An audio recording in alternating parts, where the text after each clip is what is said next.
સુરતમાં નાની હોટલ અને ધાબા સંચાલકોના હાલ બેહાલ છે। કમર્શિયલ ગેસ સિલિન્ડરના ભાવમાં ફરી એકવાર મોટો ભડકો થયો। 19 કિલોના કમર્શિયલ ગેસ સિલિન્ડરમાં ₹42નો નવો ભાવ વધારો લાગુ પડ્યો। ગેસના ભાવ આસમાને પહોંચતા હોટલ સંચાલકો ભારે પરેશાન છે। મોંઘવારીથી બચવા ગેસ સિલિન્ડરને બદલે લાકડા પર રસોઈ શરૂ કરાઈ। સિલિન્ડર મોંઘા થતા ભોજનના ભાવમાં પણ વધારો કરવો પડ્યો। જમવાનું મોંઘું થતા હોટલમાં ગ્રાહકોની સંખ્યામાં 50%નો ઘટાડો થયો છે અને આવી જ સ્થિતિ જો રહેશે તો હોટેલ્સ કાયમ માટે બંધ કરવાની નોબત આવી શકે છે। काम नहीं कर रहे हैं और सामने लकड़े के ऊपर काम कर रहे हैं, जिसके ऊपर भट्टी के ऊपर काम कर रहे हैं हम लोग। गैस को तो हम यूज़ ही नहीं कर रहे हैं, ना के बराबर। इतने भाव पड़ रहे हैं कि हमें पोसाता ही नहीं है। 50-60 रुपये का खाना बेचते हैं, जिसके चक्कर में हमें कोई मतलब नहीं है उसको बेच पाएँ। इसलिए हम ज़्यादा से ज़्यादा जितना लकड़ा हो सकता है, लकड़ा और भट्टी पे काम कर रहे हैं। इसके कारण आपने खाने में भाव बढ़ाया है तो क्या उसमें? पहले 50 रुपये था, अभी 60 रुपये किया है, लेकिन उसमें भी नहीं पोसाता है हमें। मजबूरन अपने को लकड़े के ऊपर काम करना पड़ रहा है। ग्राहकों में कोई असर पड़ा है भाव बढ़ाया है तो? ग्राहकी भी बोलते हैं भैया आपने 10 मजदूर लोग हैं, वो भी बेचारे परेशान हैं, लेकिन क्या करें, हम भी मजबूर हैं। ग्राहकी पर बहुत असर पड़ा है। आधे ग्राहक टूट गए हैं, खाना खाने नहीं आते बेचारे।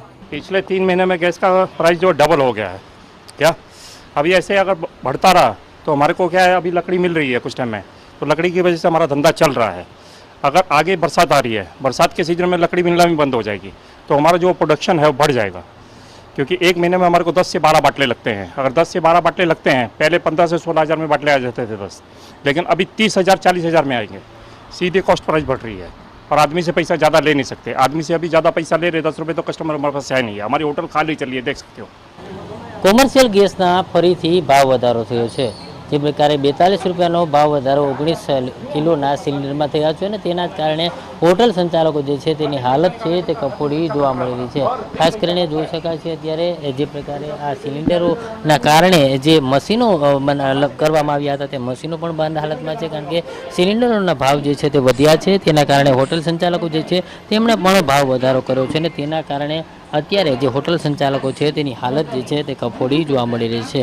કારણ કે જે પ્રકારે ગેસનો ભાવ વધ્યો છે ને તેના કારણે આ હોટલમાં પણ ભાવ વધારો કરવાની ફરજ પડી છે। ત્યારે અત્યારે જોઈ શકાય છે અનેકવિધ હોટલો જે છે કે જ્યાં લાકડાથી જે કામગીરી છે તે કરવામાં આવી રહી છે। હોટલ સંચાલકો છે તેમની હાલત કફોડી છે, કારણ કે જે ગેસના ભાવ વધી રહ્યા છે હમણાં જે સમયના છે તેની અંદર 3 વખત જેટલો ભાવ વધારો થઈ ચૂક્યો છે અને અત્યારે 3113 જેટલો જે ગેસ સિલિન્ડર છે તેનો ભાવ થયો છે। તેના કારણે હોટલ સંચાલકો જે છે તેમને ખાવાના જે જમવાના જે થાળીના ભાવ છે તે પણ વધાર્યા છે અને તેના કારણે ગ્રાહકો છે તે ઓછા આવી રહ્યા છે અને આવીને આવી પરિસ્થિતિ રહેશે તો આગામી સમયમાં હોટલ વ્યવસાય બંધ થવાના આરે પહોંચશે તેવું હોટલ સંચાલકો છે તે જણાવી રહ્યા છે। વહેલી તકે જે ગેસના ભાવો જે છે તેમાં ક્યાંય ને ક્યાંય ઘટાડો કરવામાં આવે છે, જેથી કરીને તમામ હોટલ સંચાલકોની રોજીરોટી ચાલી શકે તે પ્રકારનો હાલ હોટલ સંચાલકો માંગ કરી રહ્યા છે। કેમેરામેન જયેશ મિસ્ત્રી સાથે દિવેશ પરમાર, TV 13 સુરત।